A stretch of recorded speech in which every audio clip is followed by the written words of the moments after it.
আমি এই মুহূর্তে অবস্থান করছি কুষ্টিয়া জেলা মিরপুর উপজেলা মালিহাট ইউনিয়নে। এখানে সুন্দর একটা প্রজেক্ট রয়েছে, যেটা পানি উন্নয়ন বোর্ড কর্তৃক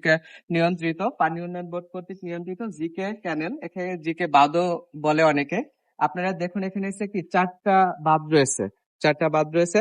আর পানিগুলা দেখেন কত সুন্দর ঢেউ খেলছে, দেখতে একটা অস্থির পরিবেশ আর মনোমুগ্ধকর একটা জায়গা। এখানে আমি শুনেছি, এখন অবশ্যই কোনো লোকজন নেই, আমি শুনেছি এখানে খুব সুন্দর সুন্দর মানুষজন আসে আর কি। মানে সুন্দর সেজে গুজে, সুন্দর অকেশনে সুন্দর সুন্দর মানুষ আসে।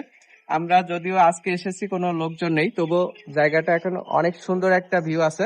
সামনের দিকে চলে গেল আলমডাঙ্গা। তো বন্ধুরা, কি বুঝলেন? আমি এতক্ষণ যা বললাম অবশ্যই বুঝতে পেরেছেন। আপনারা যে কোনো অকেশনে, ঈদ হোক, পহেলা বৈশাখ হোক, যে কোনো অনুষ্ঠানে এখানে আসবেন, অবশ্যই ভালো লাগার একটা পরিবেশ সেখানে তৈরি হবে। আর সেই সাথে আপনি হচ্ছে কি অনেক মজা নিতে পারবেন।